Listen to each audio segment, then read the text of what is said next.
for years, it's the Mizzle Dub Show.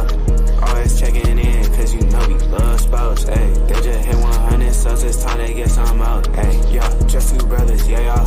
Come tune in, they got guests, they got others, yeah, y'all. Come sit and chat, they got talks like no others, yeah, y'all. Cause it's a family up in here, we love each other, yeah, y'all. Let's see what they say tonight, yeah. It's the Mizzle Dub Show, yeah, the Mizzle Dub Show, yeah, Mizzle Dub Show, yeah, the Mizzle Dub Show. It's the Mizzle Dub Show, yeah, the Mizzle Dub Show, yeah, Mizzle Dub Show, yeah, the Mizzle Dub Show.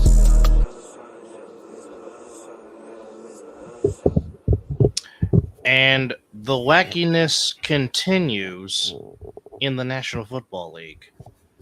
As if you thought week 2 was wacky and weird and bizarro, week 3 kind of did the same thing. As we're both just sitting here going, what is going on in the world of football? But that's why we're here to talk about it on episode number 240. As you can see, both of us did not get to experience Victory Monday. One team played like crap. The other team does what it does in the Super Bowl and decided to bring it into the regular season, which is blow double-digit leads. But before we get You were being nice. You were being nice saying that my team played like crap. Let's just go ahead and say it. They played like utter shit. Well, yes, a goddamn Pop Warner team looked better than my damn team yesterday. Sunday. Hell, Cal could have came out there and beat the Raiders the way they were playing. Hey, at least Florida State got on the board this year. So, shit, that organization is going down in the dumps right now, too. They beat Cal. Ooh. Cal was 3-0.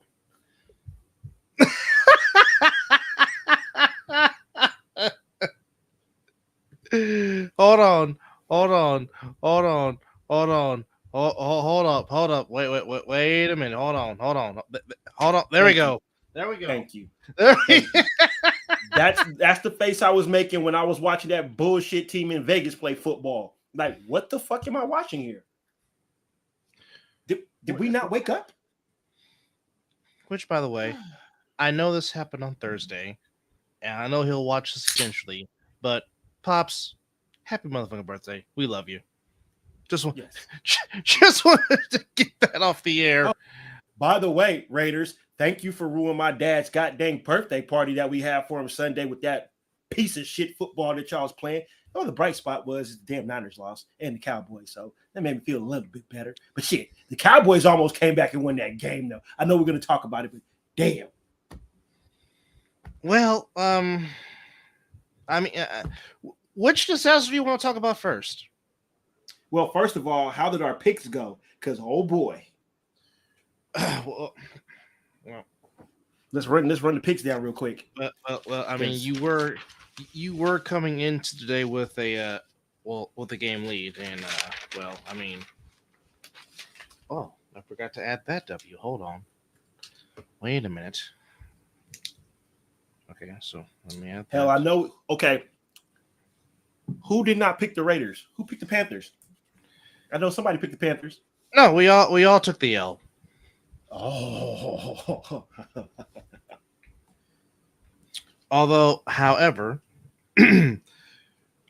Chris trying to be the lone wolf, he took the Cowboys, of course, and the Cardinals, and took an L. He took the Chargers and took an L. He went against Mike Tomlin. He gonna learn. Doing this show with us, he's gonna learn. But I took the L because the alma mater almost pulled it off. If you know, and yes, I'm gonna go there. Okay, bro, you're gonna call pass interference on my team, which was pass interference. Don't do it. But the same defender on the Chiefs did not turn around to play the ball on Kyle Pitts. What about the pass interference in Cincinnati against Cincinnati tonight? Yes. So no. I was talking about when the Chiefs played Cincinnati. Remember they called that pass interference? That too. So I mean, if you're we don't want to be that person. We don't. But it's in our face. But it's in our face. But okay. For many now years, the media talking about it. The media is now talking about it. For many years, I have said that the NFL slurp on Peyton Manning and Tom Brady. And I said that many times on this show. They found their new person. Okay. No, it's not a person, it's the whole doggone organization. Tom Sula. So you need to get that damn soundbite. I'm telling you. But yes, we do. So we just gonna stay on our knees and just slurp the Chiefs? Is that where we're at right now? I guess. I mean, we've been seeing calls get their way for what, the past 3 years? They're all the time, the championship years. And I really try to refrain from talking about all the misholding calls that went against my team. I don't want to be that fan. I don't want to be that guy. Because trust me, there's many other reasons why my team lost those 2 Super Bowls, not counting what the refs did not. Third down. That too. Third down, not running the ball, and for whatever reason, just don't block Chris Jones. That made no sense to me. But hey, what do I know? Well, you want to know what I used to go through? You want to know what I used to go through? The Al Davis rule. Where the phantom flag just came out of nowhere, like, you're really going to call that? We're going to call that? 65-yard run. Holding. Where was the holding? So, I'm used to seeing this in my division. It's just that, they're... I don't know, man. Like we said, we don't want to be those type of guys that sit here and just bluntly talk about the referees because they're human. They make mistakes, but when you're seeing, look, okay, prime example. Boxing cheats in our face all the time. Yes. We see it. Yes. All the time. Because I really want to know, okay, you are literally like 2 feet from the ring. Literally 2 feet. Okay. And Mizzle and myself are watching it on our couch or on our beds on TV. Now, granted, it's a nice 55 or 65-inch TV screen, so okay. I stay with good TVs. So with our 6 eyes, yes, I did say 6 because Mizzle has. I got 4 of them. He's got 4. So I see good. With our 6 eyes, I'm trying to understand how 3 judges see a completely different fight. Now, most times, 2 out of the 3 will have close to accurate scorecards. Yes. What's up to you? How you doing, bro? But how is it that one of the judges just happens to score an asinine, ridiculous scorecard? Now, I can't remember the fight, but I just remember vaguely just one judge fight one. Wasn't it Hatton versus Pacquiao that we were watching? Was it that one? Are you talking about that one? No, I'm not. No, not Jeff Horn and Pacquiao. Oh, Horn and Pacquiao. There we go. Horn and Pacquiao. Okay. But we can easily talk about that one too because that was just asinine ridiculous. Because you want to talk about a hometown call or a home country call, Jeff Horn got a home country Pacquiao dog walked that dude. Like whooped his ass. Like the Panthers whooped the Raiders' ass. That's how bad it was. But my point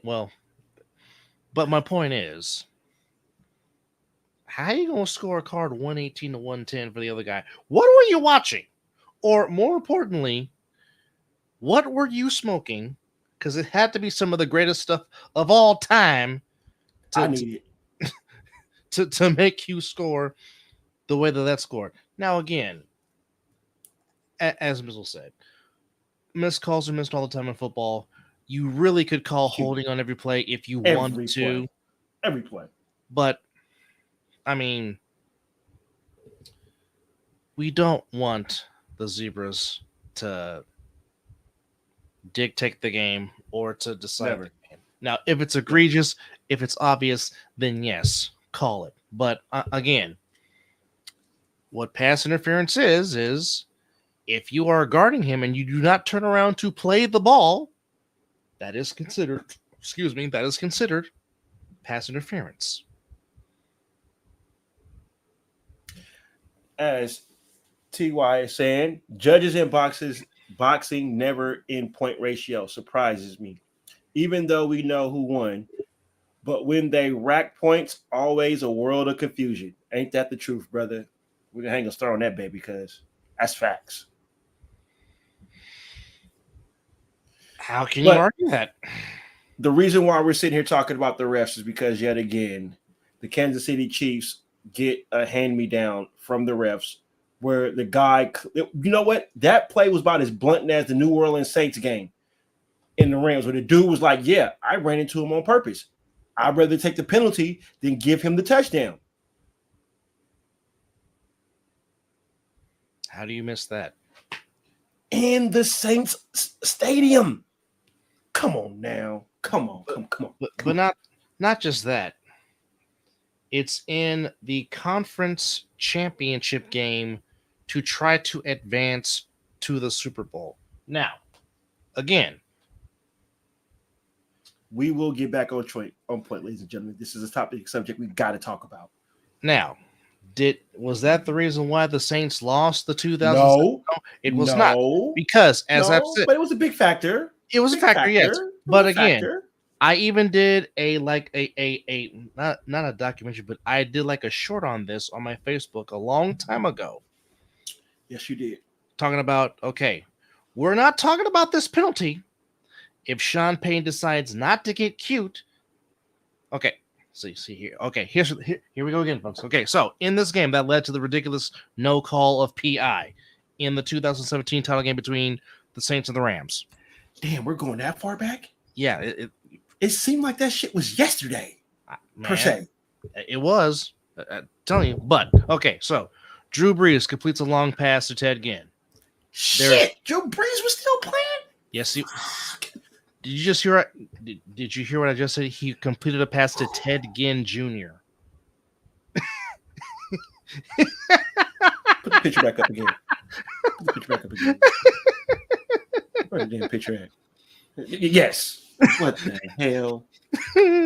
What the hell? My man said Ted Ginn. Not what? That's what that's what I was looking for. Shit. So they're deep in Rams territory. Okay? Now keep in mind, if you're getting deep in territory, it's late in the game. What you want to do is make your opponents use your timeouts. 100%. So the first play after that long gain, Sean Payne decides to call a pass. It got batted down. Why? Then, and what does that do? That stops the clock. Okay. Then you decide to run the ball with Alvin Kamara, gets a short gain. Then you make the Rams choose a timeout. Tick. Then the ridiculous no PI call happened. So, out of all that, you made the Rams only use one timeout. Forced to kick a field goal. The Rams had enough time to get down there, and Greg Zuerlein, who once upon a time, yes, was a Ram long time ago, who's now kicking for the Jets, I believe. But the Big Z kicked a long field goal to tie the game. Now, this was before. This was the newly modified OT rule before the Bills pissed and moaned and cried and got the OT rule changed. Now this one score wins it. Does it matter? No, what I'm saying is if the the field goal. No, not field goal. If the kickoff team scored first, game was over. Before this new ridiculous asinine rule we have now. Okay, so Saints get the ball. They win the coin toss. Drew Brees throws an interception. Rams kick a field goal. They go to the Super Bowl before losing to, unfortunately, the Patriots in the worst Super Bowl ever played. That was the 13-3 Super Bowl. The worst Super Bowl ever played was watching the Chiefs and Niners twice. That's the worst Super Bowl. For me. I'm sorry. Just to say it for me. Or Me watching my Raiders get obliterated by John Gruden in the Super Bowl. Now that was a bad Super Bowl. Oh, I remember. Fucking I was Rich there. fan. I watched. I watched you and Alan drown your sorrows, and Tony just wanting to fight somebody because he was pissed. Where were we watching the Super Bowl that year? Was it my house? No, Tony's house. Well, Tony. Right, we did. It was at Peace? Arturo, and yes, it was at Mr. Peace? Arturo, Mr. Ricardo, and Mrs. Bernice. Yes. Let me Peace? let me rephrase that. But Peace. back to what we're saying is we don't like talking about refs. We don't. No. Because because again, the Falcons played well enough to win that game and possibly had a chance to win that game. I left the parents' house. The Falcons was winning, and Uncle JR was at the house. Mm.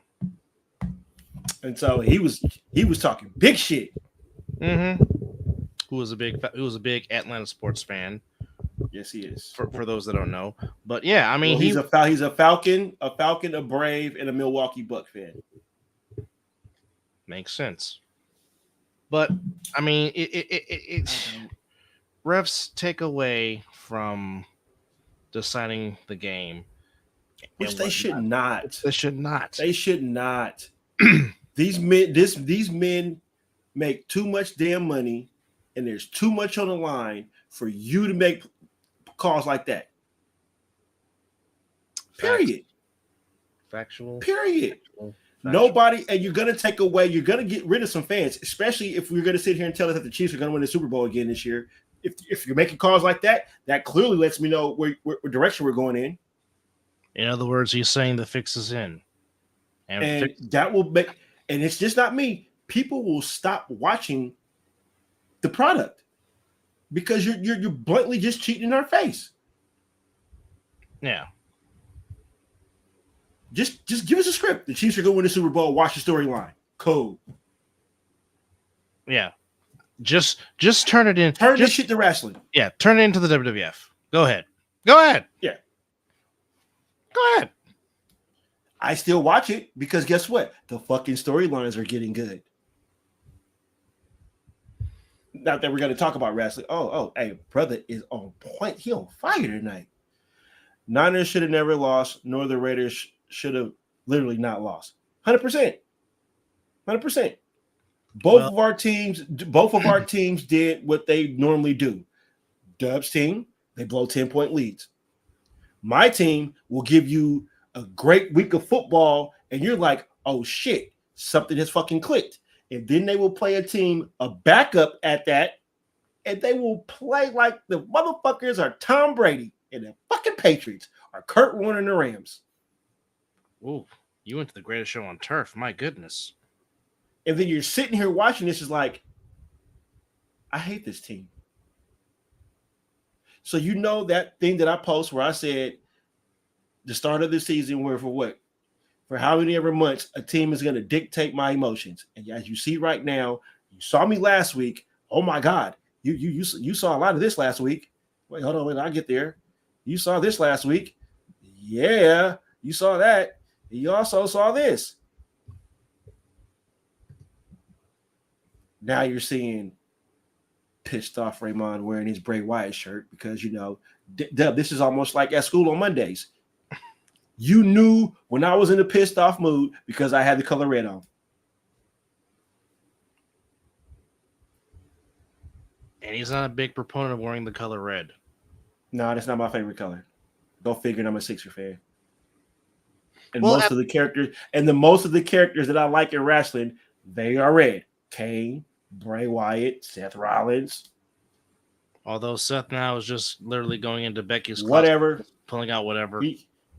Whatever. Whenever. But hey, I mean that was quite funny seeing T.Y. Hilton hip toss Seth in the Colts Bears game on. Was that scripted? That was definitely scripted. I think it was. That was not. You really you're gonna kick out Seth Rollins? Yeah, I mean why not? But I mean, now we're too up close and personal. How you doing? How you doing? Zoom in, zoom That's out. way better. I mean, hell, I am not the most handsome person in the world. Don't have me that close to the damn screen. Hey, Your wife would say different now. Hey, we might lose subscribers if you bring that picture that close again. Oh, stop it. But sheesh. Last night, the Bills took care of business as they should against the Jaguars, putting up 47. And watch Josh Allen turn into the turnover machine next week. I might bench his ass. I had him started this week, but I might bench his ass because he just had a good week. And the way the football has been playing, if you have a fantastic week, unless you're the Chiefs and you got the referees in your pocket, you might fuck around and have a bad week. Well, they are in prime time again, and they are playing the Ravens in Baltimore. So, there you might have it. So, there. But good to see Keon Coleman find the end zone for the first time. But for me, the moment of the night was seeing Damar Hamlin get his first interception, and the stadium went absolutely bonkers. And just the whole sideline was just fantastic. But the Bills took care of business. Allen was 23 for 30 for 263 and 4 touchdowns. And right now, it seems like Doug Peterson is on the hot seat in Duval. Will Mr. Khan fire him mid-season? That remains to be seen. But the Jaguars are 0-3 to start this season. It is too early for all this shit, man. Again, it's week 3, and I hear. Has anybody seen what the Cincinnati Bengals have done? This is what they do. They start off like this, and then guess what? They get hot. Joe Burrow smokes a pack of cigs or cigars or whatever, figures the shit out, and then they go on a 7-game winning streak, and they're right in the thick of things yet again. Mm-hmm. It's still like me and my brother said, this is where now shit should start. I hope for my team at least, where things should start clicking. They don't play preseason no more. They barely fucking practice. You know, they're in shorts all the time. Mm-hmm. Not in pads. Now, not in pads. As you see, these injuries are starting to linger. The soft tissues, the soft tissue stuff. You know what I'm saying? Hell, Christian McCaffrey damn near might not even play half the damn year. He's in Germany right now, getting a second opinion. Trying to get some shit figured out. Okay?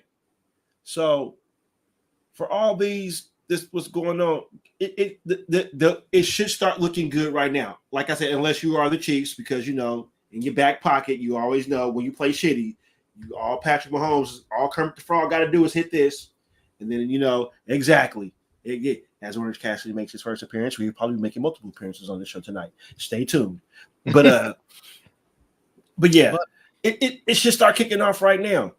And honestly, I'm kind of glad that my team got their fucking face kicked in. Reality check. Yeah, you beat the MVP, but now you all was high and mighty. You thought you did some shit. And what's another thing, I know we're going to get there, Crosby cannot be the juice that fuels this team all the time.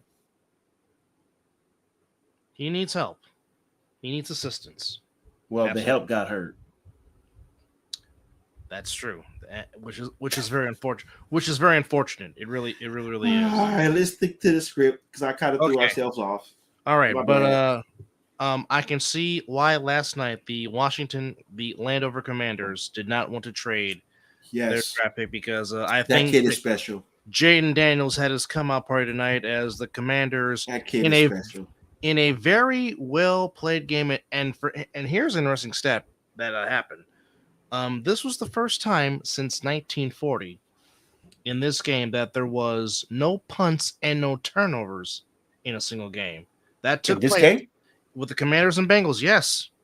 Yes, no turnovers and no punts, I like that. Which is quite. It was a well-structured game. Oh, it was fantastic. It really was back and forth. I mean, I seen the pass that deep pass that Daniels threw to Terry McLaurin. Yeah, yes, he did. All he had to do was just put the basket out there. Well, my goodness! And then both touchdown passes to Chase. Burrow put it right. Please. He put it right. Please. There. My goodness. But I mean, McLaurin, 4 catches for 100 yards and touchdown. Jamar Chase 6 for 118 and 2 touchdowns. But I mean, Jaden Daniels, number 1, showed why he won the Heisman Trophy. Number 2, showed why Adam Peters made him his quarterback of the future. And the Commanders. Let's chime into the chat real quick. I know I didn't mean to cut you off while you was going. You was flowing, my bad. But let's get to chat going on. The Jaguars are going to start firing before the bye week if this keeps up, and you got to give it up to the Commanders and Bengals game. That was a war. Indeed, it was. I mean, what you said, 38-33 was it in this score? 38-33 was the final. Yeah, that was balling out there. And the Commanders, that kid. And you know why? And now you understand why Cleve Kingsbury took the job. Mm-hmm. I'm not mad at him. He wanted to go play with that young man and develop just like he tried to do with was it Kyler Murray? Kyler Murray, yes. Now, unfortunately for the Commanders, Austin Eckler went out with a concussion. Hopefully, he's okay. So that means I got to bench his ass. Damn, he was getting me points too. Yeah, that was my sleeper pick that I picked up. I thought somebody would at least pick him up. It's shocking to quite say, but just going through it here. On Thursday, Jets took care of business over the Pats 24-3. Saw a Drake May sighting.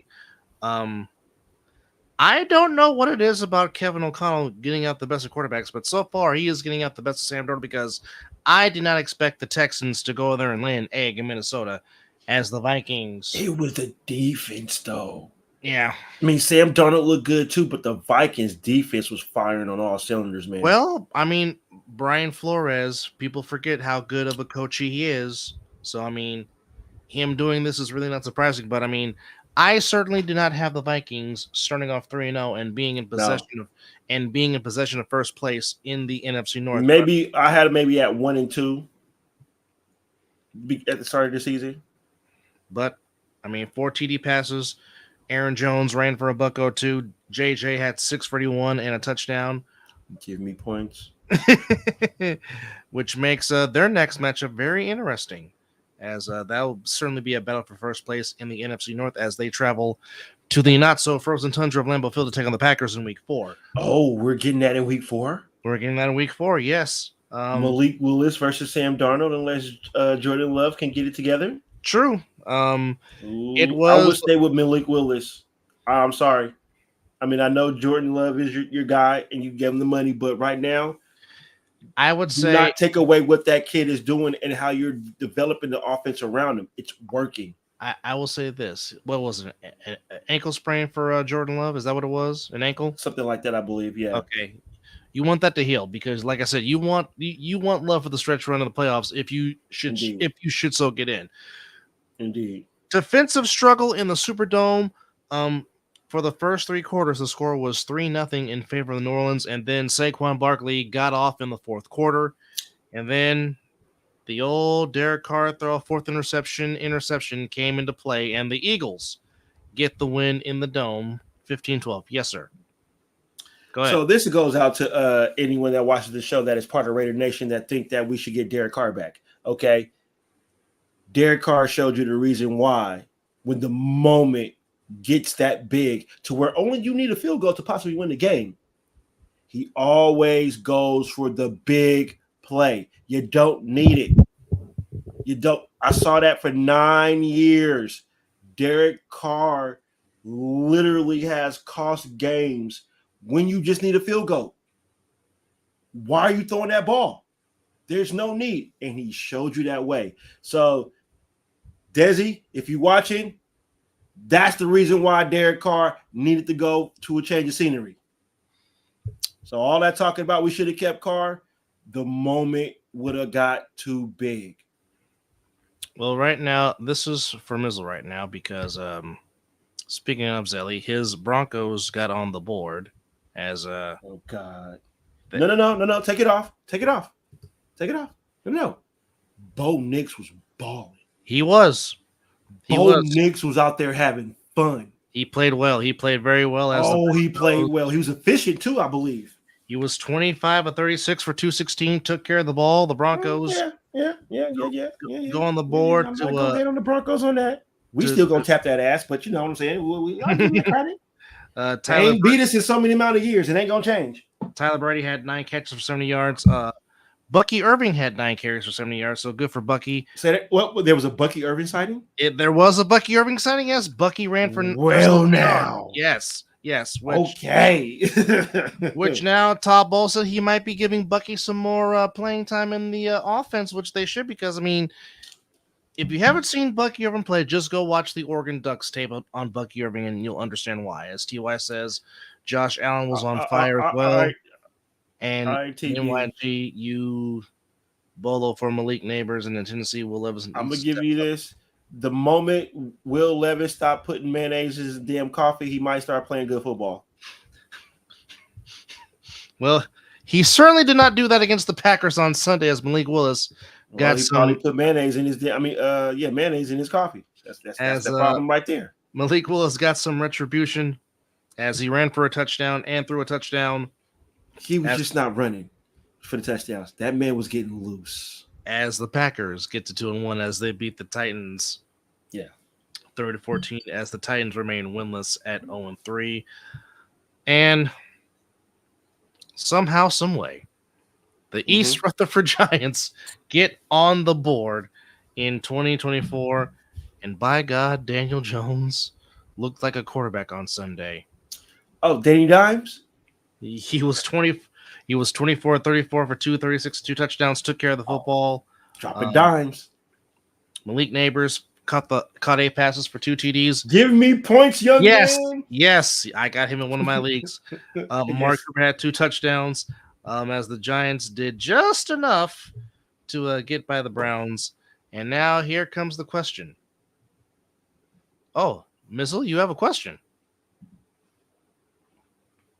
Hey, Mizzle, what is up with Rob Parker slicing up the Raiders? Who wasn't slicing up the Raiders on Sunday, man? Hell, Chubbard Hubbard was getting off. Yeah, he was. But now here's the question I have for the Browns is, and Kay, if you're watching, please cover your ears when I'm about to say, because you might go off on a tangent, but is it possibly time for Kevin Stefanski to possibly put in Jameis Winston at quarterback in Cleveland? Because you know what? I'll answer that question for you. Did he just see what the Panthers did before they played the Raiders? What do you think they should do? What do you think they should do? I still think they're gonna win with Deshaun Watson. I still think they can too. It's just that they're definitely underperforming. Spoiler alert. So you know who I'm picking on next week. Yep. Uh-oh.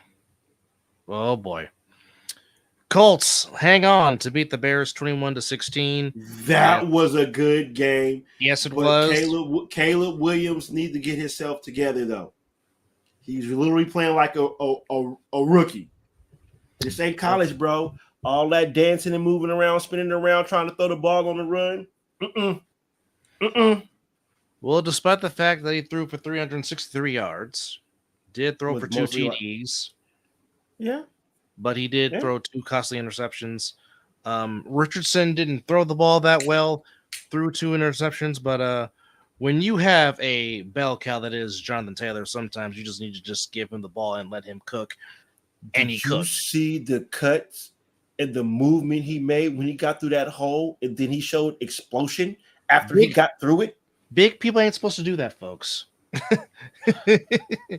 23 carries for 110 yards and 2 TDs for Mr. Taylor as the Bears lose. They go to 1-2. 21-16 Colts on the board. Seahawks took care of business as they supposed to against the Dolphins, 24-3. Damn, Seahawks are 3-0. Geno Smith is 3-0 and is in first place. I need mouthwash. Did this happen last year, though? I don't know if they started off 3-0. I believe around this time they was in first place, though. They probably they may not have been 3-0, but they were in first place around this time, though. No. Ravens try to do everything to bring back the Cowboys in this game, but the Ravens hold off with a 28-25 win as you told them to feed Derrick Henry, and they listened to you in those all purple uniforms as he also got me points, and Lamar Jackson got me points, and Zay Flowers got me points. Let's go.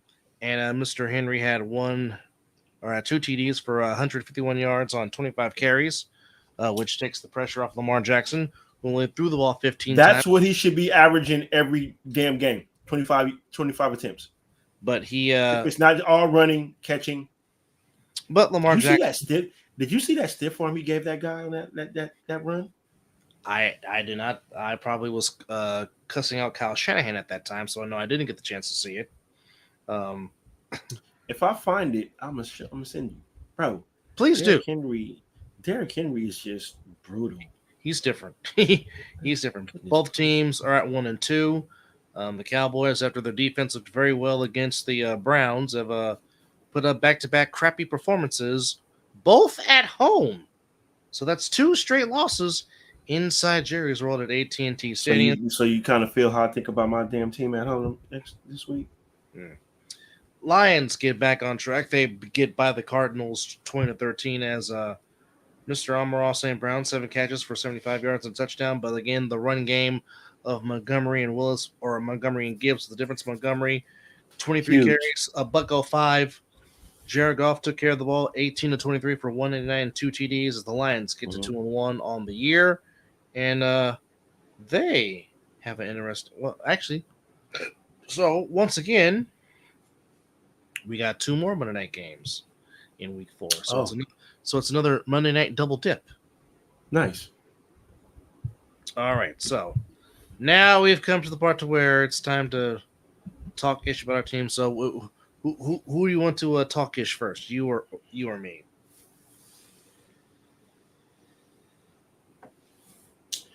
Fuck it. Look here. I'm already there. Okay. What the fuck? What in the actual? But wait, before I even get there, the moment that they benched Bryce Young and they said Andy Dalton, what did I text you? He was like, damn it. Which coming into this game, folks, Andy Dalton was 3-0 lifetime against the Raiders from his days. 7 touchdowns, no interceptions. Guess what he did Sunday? Played very well. He was 26 of 37 for 319. Did you see that pass that he threw to Adam Thielen in the touchdown for the touchdown? It was a beautiful throw. It was a beautiful throw. I can't hate on good football, even at the own expense of my team. I don't care. The Panthers came out there and punched us literally in the fucking mouth off kickoff.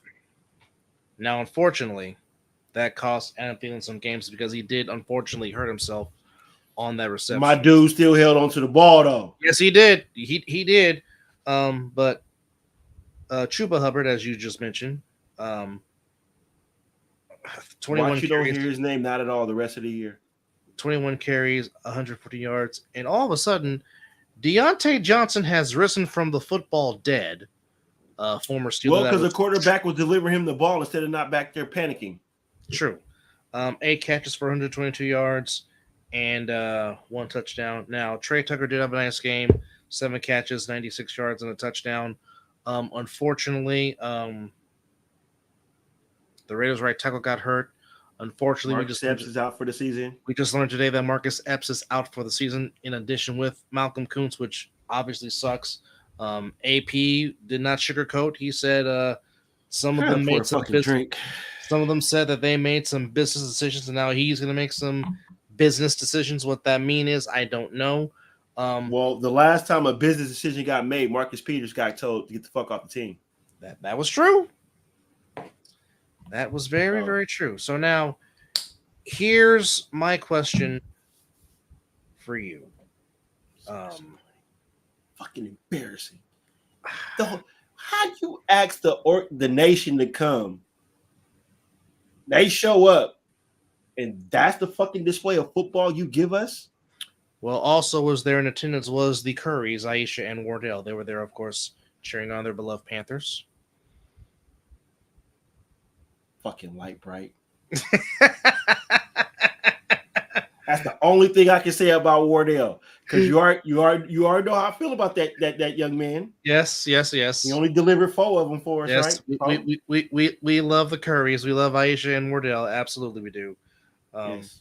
But Yes. hey, but I'm glad that Wardell sticks to his Carolina roots, because obviously his dad was a Hornet for a long, long time and a very good Hornet, and obviously he's a Panthers fan. He was the one that pounded the drum at Super Bowl 50 in Santa Clara. But okay, so here's my question for you. Obviously, we know they got to get the running game going. That's a different story. But here's now my question. Now, Running game. It's week 3. Yes. They really should be panicking, but No, I know no, I'm not panicking. I know you're not, but I know I'm just pissed. And rightfully so.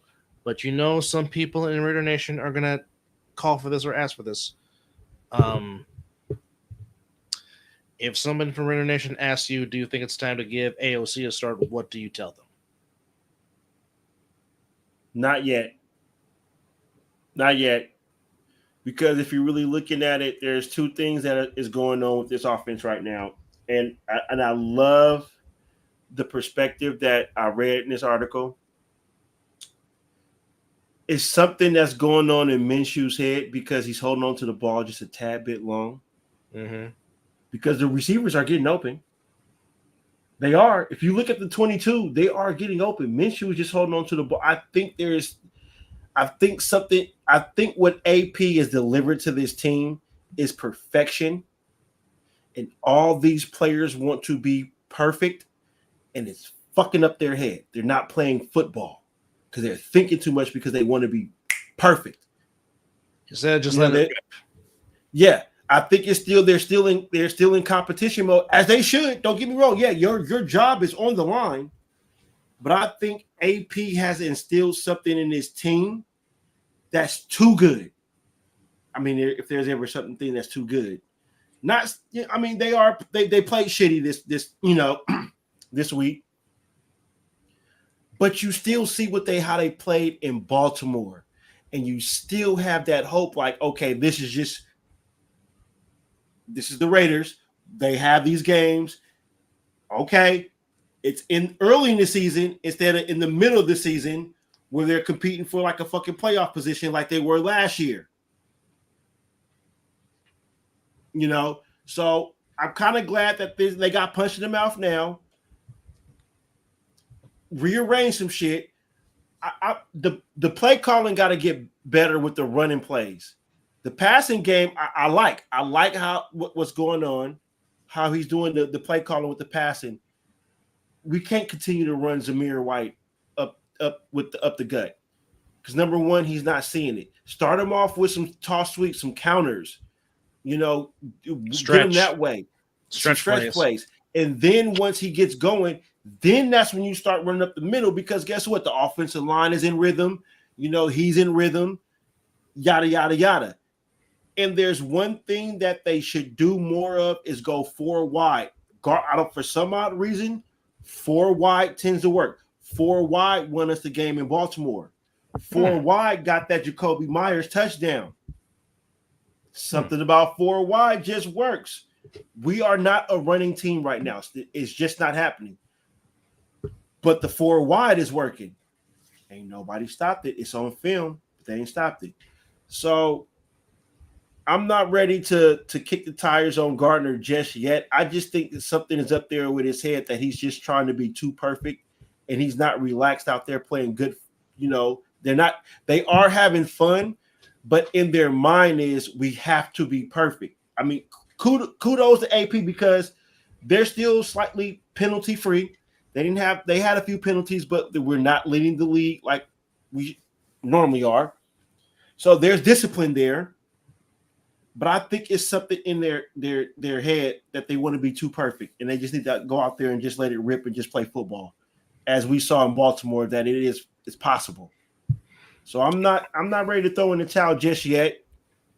But now, if they come out there and have another display like this against the Browns, which I believe they can win this game, but I believe that they're not going to get to Deshaun Watson because Max Crosby has a high ankle sprain.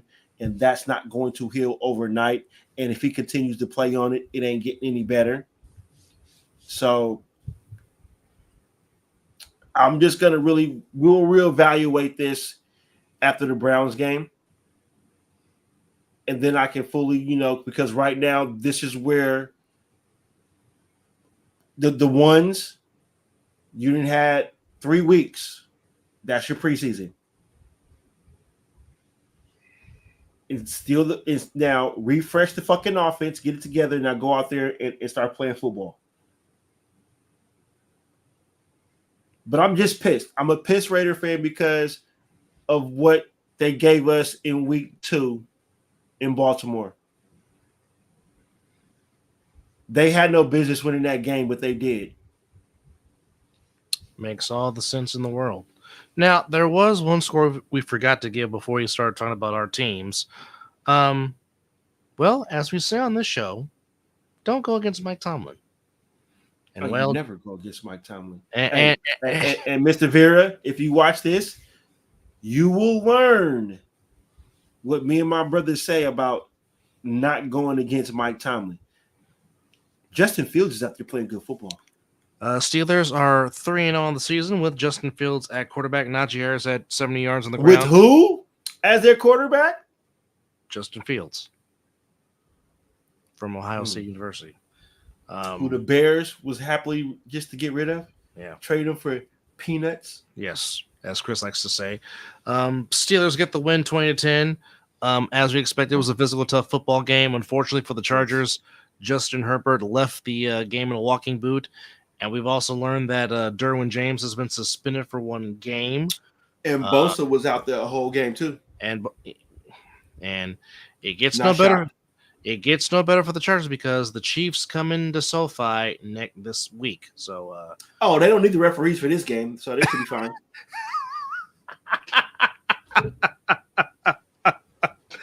Wow. But Calvin Austin III had a good game, 4 catches, 95 yards, and a touchdown to help lead the way for the Steelers. Pickens had 5 catches for 57 yards. Yes, he did give him a field day, but the Steelers on the win go to 20-10. Now, I'm waiting for the passion.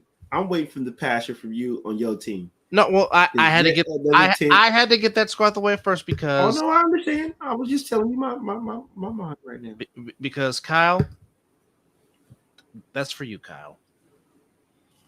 That Kyle, that's for you. And I'm about to load up. I think I got it. I'm about to load up another one, bro. While you talk about the team, go ahead. And the special teams, yeah. Ooh. Yeah. Ooh. Okay. Ooh. Because now you see what my headline says, and I'm going to ask this question: has anybody seen Brandon Ayuk? I'm still looking for him. Still looking. Because I haven't seen him. And you could have not gotten off to a better start than they did. Marched up and down the field. Score a touchdown with Jawan Jennings. Lead 7-0. March back downfield again. Find Jawan Jennings again. You're up 14-0.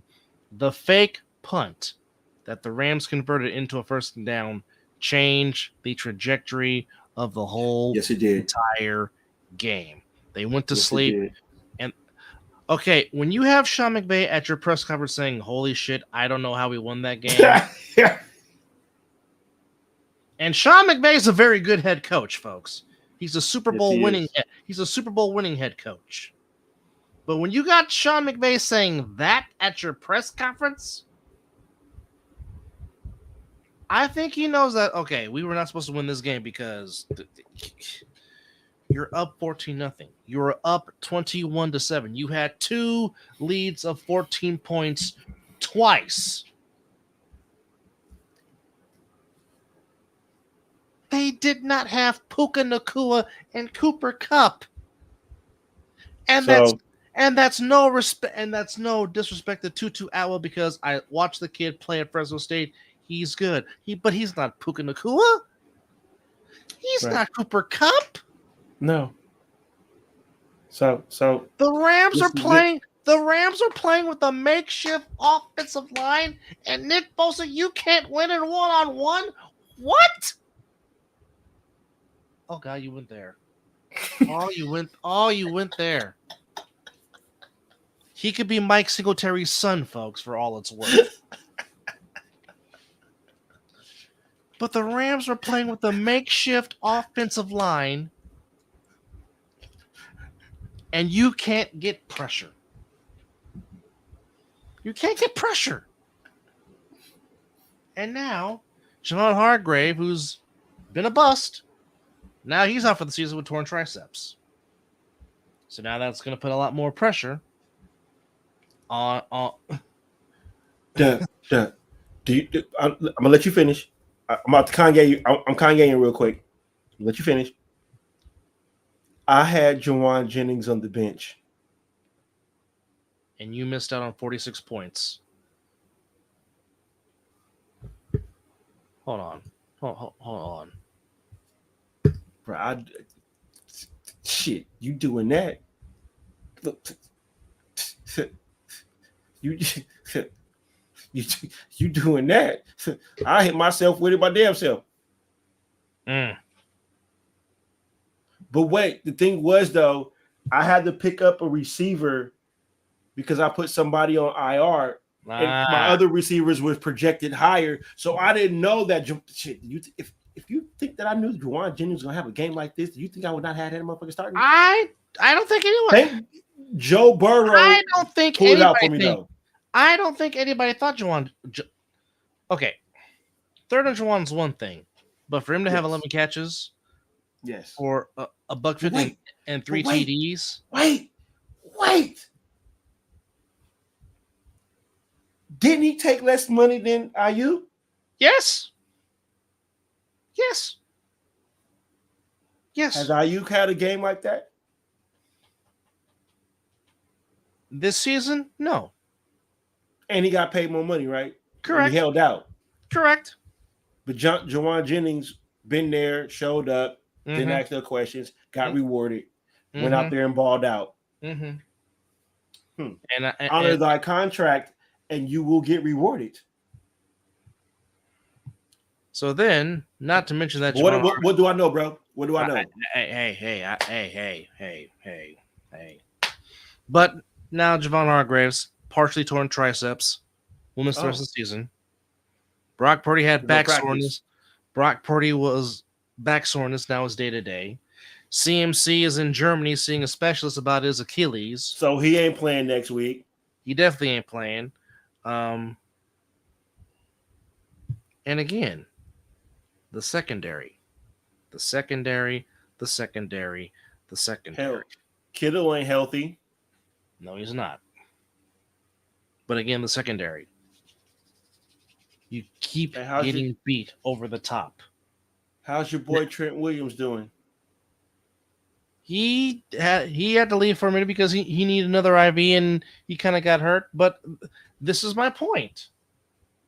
My point is you hold out. You don't show up to training camp.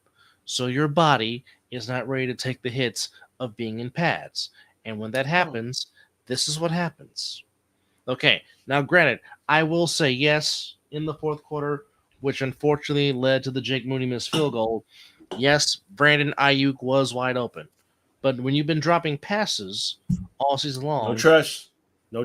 Brock didn't want to pull the trigger. Instead, he went to the sure thing, which was Jawan Jennings. And Ronnie Bell, I love you, but twice the ball hit you right smack dab in the hands. You got to catch Devontae Adams. Devontae Adams had 2 humongous drops. Okay. So they had 6 drops in that game. Brock Purdy was 20 NFL ball in your hand. Yes, I do. I'm still waiting on mine. Brock Purdy was 22 of 30. Those 6 drops, he would practically pitched a perfect game. Oh shit! That's passer rating would have been through the roof. Oh, it still was. Oh yeah. Well, wait. Guess what? I had Brock Purdy on the bench too, though. Damn. No, but Joe Burrow outperformed Brock Purdy No. though. Brock was 22 of 30 for 292 yards. So and he three could have potentially been what no 28 picks. 28 for 30 is what you It would said. have been he would have been 20 for 30. Now his passer rating would have been his pass rating was 137.1. So you add those 6 non-drops, it's probably over 150. That's damn near perfect. Yeah. That's damn near perfect. That's a good Okay. night. I mean, that's a good day. And then again, He still had a good day, by the way. I mean, yes. Then again, it's 3rd and 8. Kyle, what did he dial up? What did he dial up, brother? He died. You know what I was watching? He dialed up a pass. Why are you not running the ball to put your kicker out of the 50-yard range to kick a field goal? Oh, okay. Okay, now I see the situation. Okay. Instead, you pass, or instead, you have Brock Purdy do the doopsie-doo, round the loop-de-loo, and run for about 3 yards to make it a 55-yard field goal. And for you Niner fans that are saying, get rid of the kicker, okay, you do realize Jake Moody was 7 for 7 on the season before he missed that kick. And he was shitty last year. No, he wasn't. He was 21 for 25. That's a good high percentage. I'm speaking as I'm part of the fan base. Oh yeah, that's what your fan base was saying. He was shitty last year. Okay, so outside of the block extra point in the Super Bowl, he made all 3 of his kicks. Okay, to me, because, and I keep saying this, if Robbie Gold would have done the same thing, you would have been calling for Robbie Gold to get the Allen Santa Clara. Shut up. He was 7 for. I guess you didn't realize all those 5 field goals that he kicked against the Jets because y'all weren't saying crap when he was doing against the Jets. You weren't. Shut up. Okay? Because I guarantee you, if he makes that kick, you're not talking about the kicker. You're just maybe talking about Ronnie Bell. But then again, now I get it. Coaches coach. Players have to execute. But once again, I'm not understanding what is it about Kyle Shanahan and blowing double-digit leads. I'm not understanding. Since Atlanta. I'm not understanding how you keep going away from what's working. And then here's another question I had. Okay, if you're seeing Ronnie Bell's dropping the balls, why is Jacob Cowing not getting a chance to play at wide receiver so he can show his skills, the rookie from Arizona, which we know who is talented and has some skill? Why are you not giving him a chance to throw the football? We've seen him play. Because I guarantee you, Gerard Mayo and the Patriots are going to try to do everything if Debo doesn't play, which is still up in the air, obviously. But if Debo doesn't play, you don't think they're not going to double Jawan Jennings after the game that he just had? Basically saying, you know what? I dare you to throw to Brandon Ayuk. That's what I would do if I was Gerard. He might actually have a good game, bro. He might actually have a good game. This might be the one. This might be the game to where y'all might. I'm not saying you. When I say y'all, this is where y'all might fall back in love with him. You know, because as you say, they're going to try to take away Jennings if Debo doesn't play. So that means he is going to have to be the focal point of the offense, depending on how Kittle is. But did you guys didn't give Mason the ball enough? Did you? He ran the ball 19 times, but again, here's the problem. Mason gets into a rhythm. Kyle decides to be Kyle and not give Mason the ball. B-Rabbit? The B-Rabbit comes out. And then when you try to get the ball back to him, it's inconsistent. Again, because they know what y'all want to do. Yeah. Now, on one positive aspect besides Jawan Jennings, I was glad that Isaac Orindo got some play and got some carries. He almost averaged 4 yards a pop. I hope now Kyle's not going to listen to me because Kyle feels like he's got to be the most genius in the room, but I just want to see Mason and Garindo carry and share the load while they wait to see if McCaffrey is going to come back or not, which, again, that remains to be seen because, like I said, he's in Germany seeing a specialist. What's the status on Pearsall? He's still trying to get off the. I mean, I know he's practicing. Is he on? Did they put him on the IR? Oh shit! I think he's on PUP, if I'm not mistaken. Does he get the 4 games, or do they still got him on the active roster though? Do they still have him on the? They could still have him on the active roster. Well, let's ask that question. Let me see real quick. Hold on. Hold on.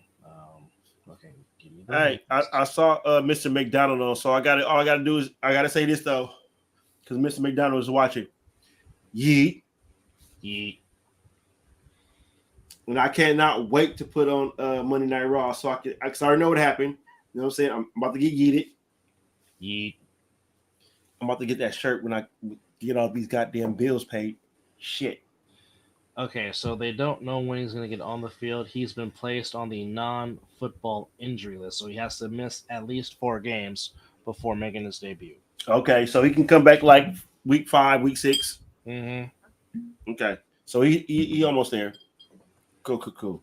Hell, he wanted to play week 1. Yeah. Peace. Fucking peace. But I mean, that's just the way the cookie goes, I guess. Did they bring anything up about him having his own piece though? That has not been spoken about. Interesting. Because remember, he whipped out too. Well, I mean, you got to protect yourself in these streets. You know what I mean? You know about the San Francisco stories. I mean, it's not San Francisco; it's everywhere. Yeah. Oakland. Frisco. And oh, by the way, John Fisher, you can go F yourself. Oh, he can suck it. He can literally just go. Wow. Yeah. You know, given that we are Giants fans and, you know, A's is like our secondary, you know, we root for the A's when the Giants are not doing well, you know.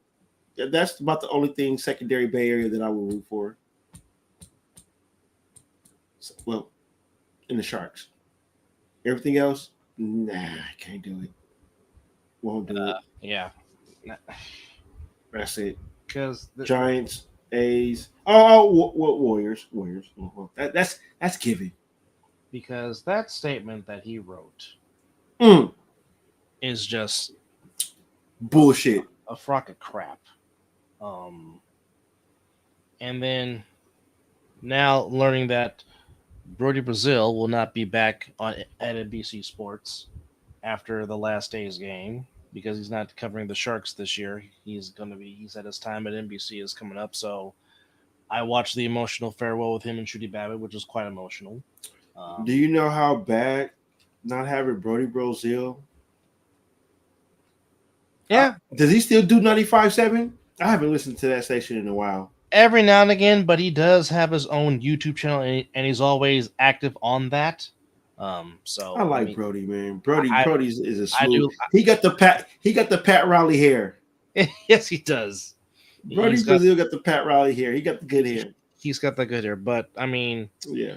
Just hold on. I really want to try to find that statement that John Fisher wrote because there are some things. Oh, I think I have it. That I just want to call BS on because well, everything that he said in there was BS, bro. Let's just not. Yeah. Well, since we're talking about baseball, you some bitch decided to start winning some baseball games when it don't count no more. You know? Isn't that how it always goes? It's time to get rid of Farhan. I agree. 1,000%. So, bro, they already got Arch Manning in Raider gear talking about that's who we drafted. So he says when Lou Wolf, which by the way, Lou Wolf, screw you too. When Lou and I bought the team in 2005, our dream was to win world championships and build a new ball. Buckle up. Over the next 18 years, we did our very best to make that happen. Did you really? Because if that was the case, you would try to keep some of your players, not let them walk away. Anyhow, we proposed and pursued 5 different locations in the Bay Area, and despite mutual ongoing efforts to get a deal done for the Howard Terminal project, we came up short. Did you really? Did you really try hard? Only in 2021, after 16 years of working exclusively on developing a home in the Bay Area, and faced with a binding MLB agreement to find a new home by 2024, did we begin exploring taking the team to Las Vegas. Which, by the way, it's because of you, John Fisher, that the Raiders had to take the deal in Vegas, because you kept cock-blocking Mark from trying to build a football stadium on the current Coliseum site. Which I mean, folks, that site right there. Mark was trying to build a football stadium on that site right there.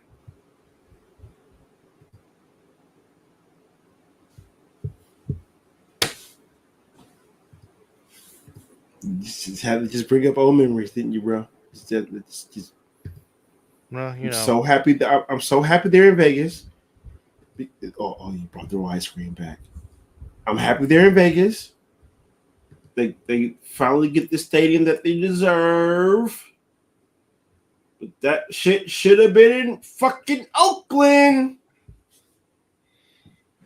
Then it continues on to say, I probably would have had season tickets. I promise you.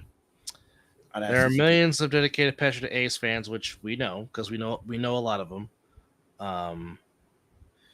He says, "I know there is great disappointment, even bitterness." You damn right, there's bitterness. Okay. Though I wish I could speak to each one of you individually. Shut up. No, you don't, because you might be fearing for your life if you let A's fans try to talk to you. He says, "I can tell you this from the heart. We tried. Staying in Oakland was our goal. It was our mission." Was it really? Was it really? And we failed to achieve it, and for that, I am genuinely sorry. Are you really? Looking ahead, I hope you will join our beloved A's as we move forward on this amazing journey. I hope I will see you again supporting the green and gold, and I hope we will make you proud. Bite me. Bite me, bite me, bite me. I think all those that I showed just was perfect. How you was reading that. Okay. In order. Without question. I really feel bad for the A's fans. Okay, the Athletics baseball franchise has been apart since 1901. And I've been at a ton of A's games. Let me tell you. So the year is 2024. Yes. They have been a baseball franchise for 123 seasons. Excuse me? So that's including Philadelphia and Kansas City. And Kansas City. Okay. Okay. All right. Wow. Okay. The Athletics had a losing record playing in Philadelphia from 1901 to 1954. Even though they won 9 pennants and 5 world titles in Philadelphia. Of course, the legendary Connie Mack was their owner. And of course, Double X, Jimmy Fox, was their Hall of Fame player. Okay. They played at KC from 55 to 67, never broke 500 once. Their career winning percentage in Kansas City was 40%. Then they came to Oakland in 68, where they were an over 500 team for the 57 years that they were there. Made the playoffs 21 times in their 57 years in Oakland, winning 6 American League pennants in their 57 years playing in Oakland. It's that California weather, baby. And won 4 World Series titles in those 57 years. Unfortunately, that's that California weather, baby. Unfortunately, one of those was at the expense of our Giants, but that forever changed with the 89 earthquake. With that said, I was hurt that World Series, but I was also happy. The World Series was in California, and it was right down the street. Yeah. You get it. it didn't matter which side of the fence you were on or what team you were rooting for. As Yeah, a Bay that was Area, good for the Bay Area. as a Bay Area native, you took a lot of pride in that because the whole world of Major League Baseball was our center stage, and Oakland and San Francisco. it showed how passionate Bay Area fans are, which we already Mhm. knew if you're not from there, but Which we are from. yeah, and it's just it hurts because again, as Mizzle said, of course, with Pops working at Oakland PD for all those years that he did, he would get tickets to the Coliseum.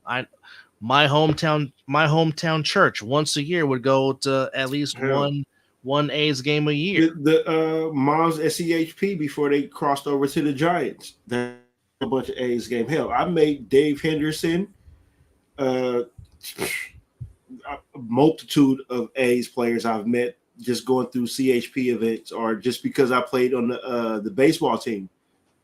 My little league, we went out there for that. So Sal, I think when do we ever say that Josh Allen was overrated? yeah, well, nobody's never said that. Well, here, I've never. I mean, it's too early to say who the MVP is right now. It's only 3 weeks in the season, but I mean, he certainly is a huge reason as to why the Bills are 3-0 on the season. But again, back to the, I mean, it hurts because right now these are about to be the final 3 games of Major League Baseball played at the Oakland Alameda County Coliseum, and and it sucks. That stadium is the oldest thing in sports. Well, it's one of them. Okay, it's the 4th oldest park in Major League Baseball behind Dodger Stadium, Fenway, and Wrigley. But hasn't those stadiums made renovations? Yes, they have. I mean, if you want to count Mount Davis as a renovation, okay, have at it. But that was how long ago? That was back in '96. I know. Trust me. And again, how old were we? 13. Yeah, 13 going on 14. Yes. Now, here is my thing. Now, Michael Zagaris, legendary photographer, longtime team photographer for the A's and the 49ers. This is what he said.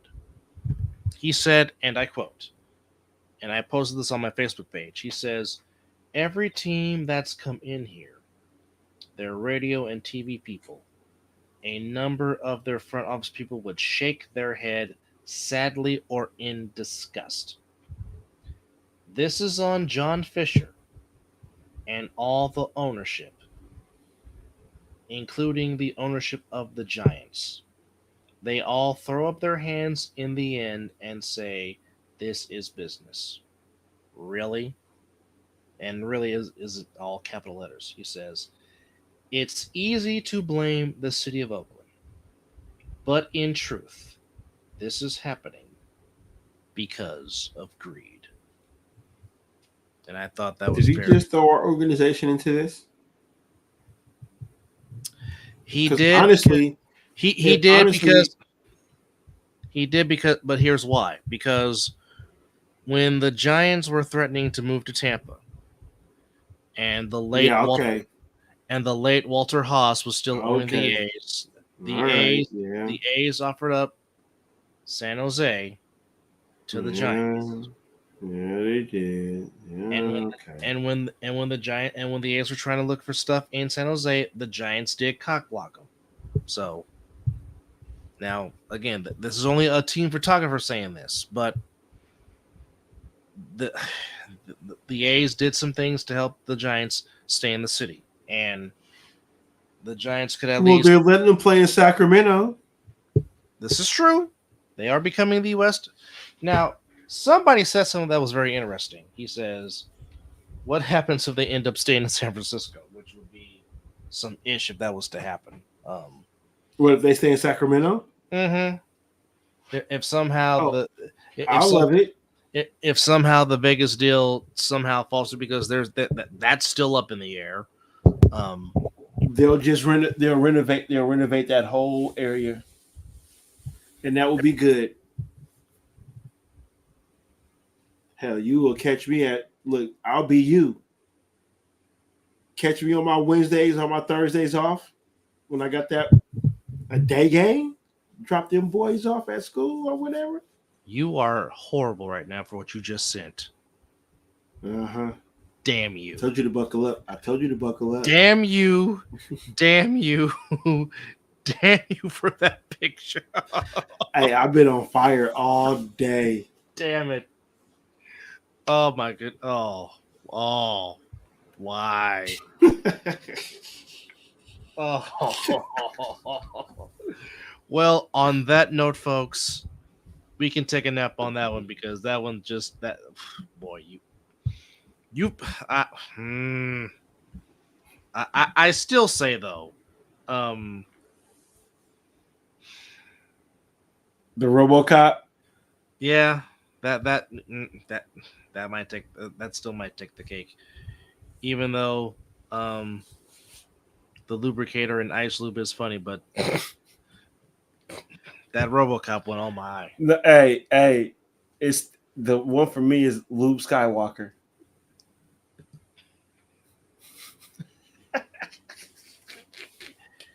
That and the lightsaber. I'm like, why?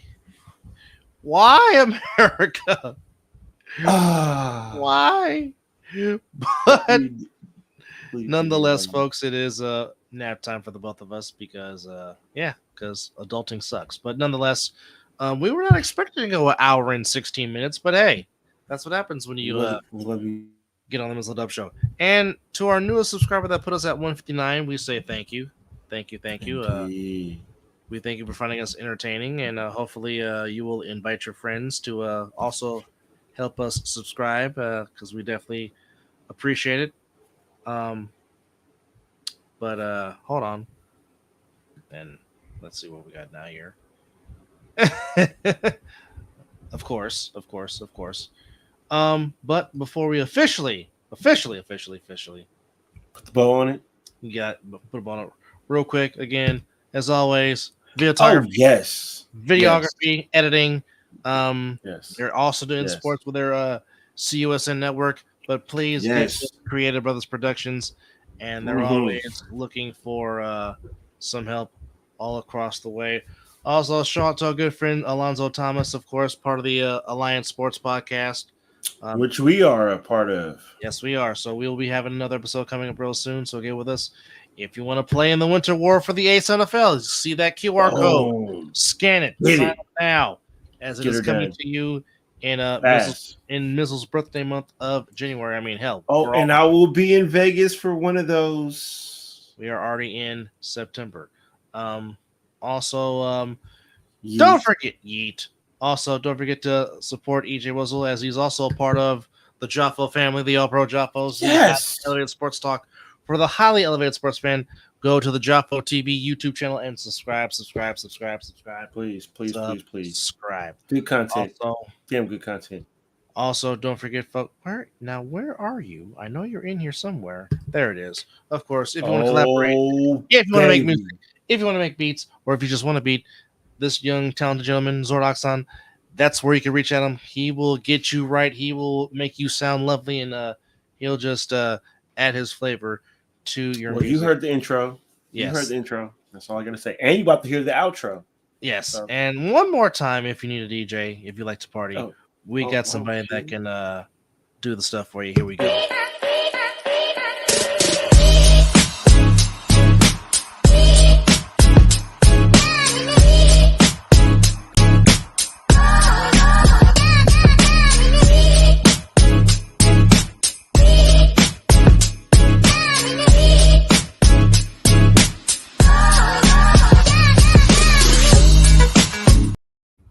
Of course, that's the one and only DJ Matt Sticks, of course. And what you don't do, Dub? You don't tell the DJ what to play. That's what you don't do.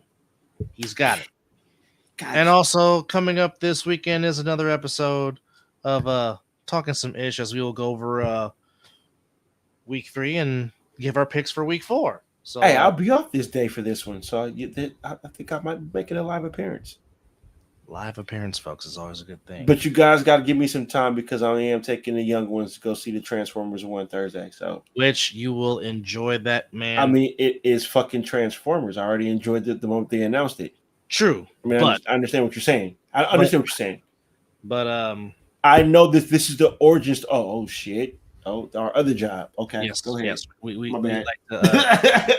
Well, actually, here's the actual real flyer of what we do. Whoa! But that's that fire one right there. We'll be back with that one real soon. January. But also I forgot, Wednesdays 5:30 p.m. Join myself, Chris, and whoever else on the other side of the ball. Well, not this week, but next week I'll be on this show. See how it rotates. Yeah, the rotation. But yeah, join us on the other side of the ball, on the other side of the ball network. And tomorrow, I already bought my ticket. I'll be doing some Maximum Effort one more time in the theater before it officially comes to Blu-ray. Lucky son. Well, I took the advantage of a cheap day Tuesday, as of course Tuesdays it is a cheap day to go to the movie, so I'll just keep that in mind. But want to go see Maximum Effort one more time in the theater. But no, I will miss work if I go see it, but that's okay. It's gonna be on HBO. I mean, it's gonna be on Disney Plus October 1st. But the Blu-ray that comes out, just take my debit card. Just take it. That'll be a birthday gift to myself. But nonetheless, Transformers 1 tells great story of the character arcs of. It's the origin. Yes, that's where it starts. The character arcs of. And as you say, this is the second animated version since the classic of 1986. Hard to believe that. 3 years old.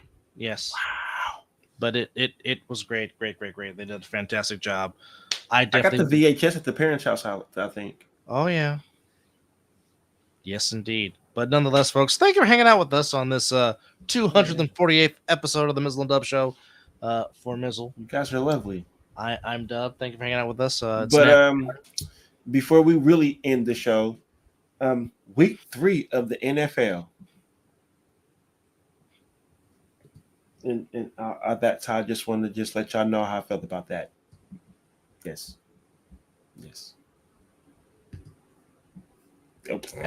And that too.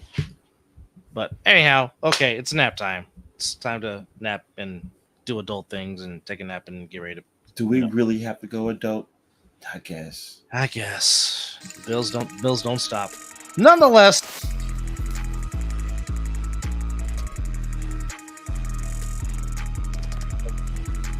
It's 5 o'clock September, and you've been watching episode 248 of the Mizzle Dub Show. And yeet. Yeet. A real good yeet there, man. I mean, we really got to give him the good yeets. And as we said, the young man Zordok Sama that was posted up, this is who takes us out. You know what I'm saying? Shout out to Zordok Sama.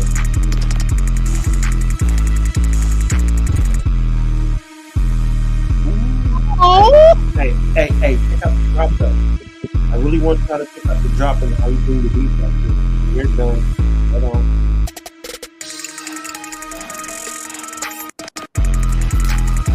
That kid know what he's doing. Call it back one time. Y'all been watching the movie.